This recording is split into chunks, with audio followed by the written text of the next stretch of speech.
I watched her car disappear down the street. She waved, smiled, kissed the rearview mirror, and I felt the weight of a lifetime of normality slip from my chest. Coffee in hand, I leaned against the counter, letting the quiet sink in. The house was too still, too empty, too wrong. Then I heard it. A shuffle, slow, deliberate, from the living room. My son. 6 years, 6 endless years of paralysis, of carefully measured routines, of lifts and crutches, of seeing the light in his eyes but never in his legs. And now, there he was. He stood. I dropped the coffee. The ceramic shattered, dark liquid creeping across the floor like a warning. He walked to me, careful, steady.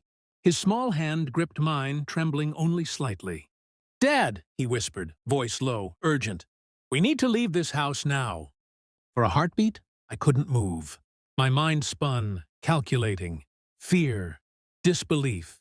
Something in his tone, too precise, too measured, was wrong. But I didn't ask questions. I ran to the garage, keys in my hand, heart hammering in my chest. As I started the car, a sound cracked through the quiet like a gunshot. Not outside. Not the car. Inside. Something had changed while she was gone. Something I hadn't noticed, because I'd been blind. I looked at him. His eyes held secrets, the kind that curl around your throat and squeeze. 6 years of watching, waiting, hoping. And now, this. I tried to calm my breathing, rationalize, but it was impossible. My wife had left for a girls' trip, and in that exact moment, the impossible happened. He walked. And he wasn't just walking, he was warning me, leading me, protecting me. Questions slammed into me. How could he move now? Why now? And above all, why did it feel like this was all part of a plan I had only just stepped into? Her absence left a vacuum, one I hadn't noticed in the day-to-day noise of betrayal and pretense. It wasn't just the trip. It was the lies buried in the small things she said, the calls she received, the glances she gave when she thought I wasn't looking. I had ignored them, trusted the normal, clung to it, until now. My son tugged my sleeve again, whispering for urgency I couldn't yet understand. And as I drove out of the driveway, the feeling hit me. I was no longer in control, but I was about to find out who really was. The quiet thrum of the engine became my only companion.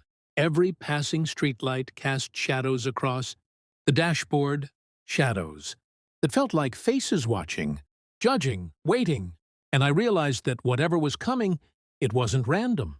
It had been waiting for me. The city blurred past, headlights cutting through the fog of my thoughts. I kept one hand on the wheel, the other brushing my son's shoulder. He didn't speak again, but I could feel the tension radiating from him.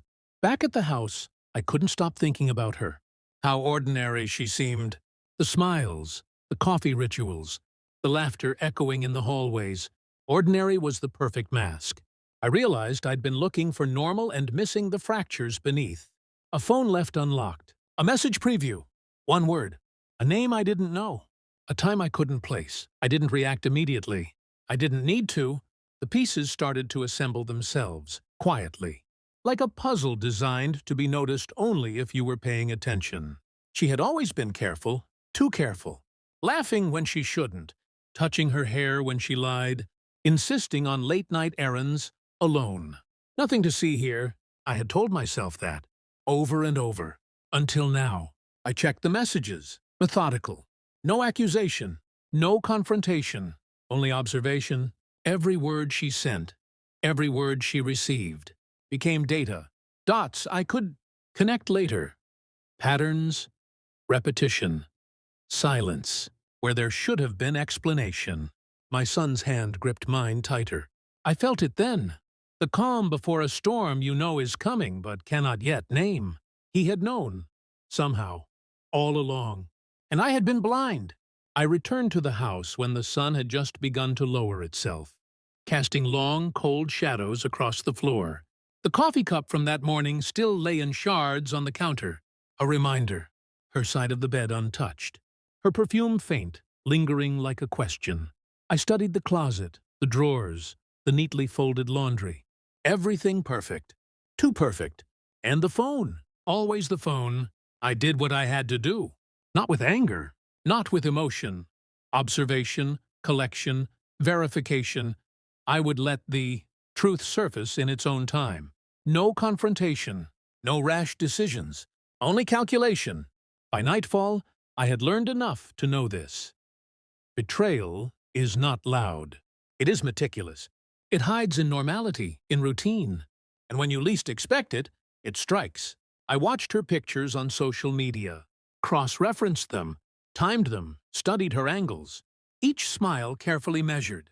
Each friend's trip meticulously planned. And yet, each tiny inconsistency became a nail in the coffin of her deception. I felt the cold clarity settling in. My son sat beside me, silent, watching, waiting. He had walked. He had warned me, and now I understood. She wasn't just leaving. She was revealing herself, and I would be ready.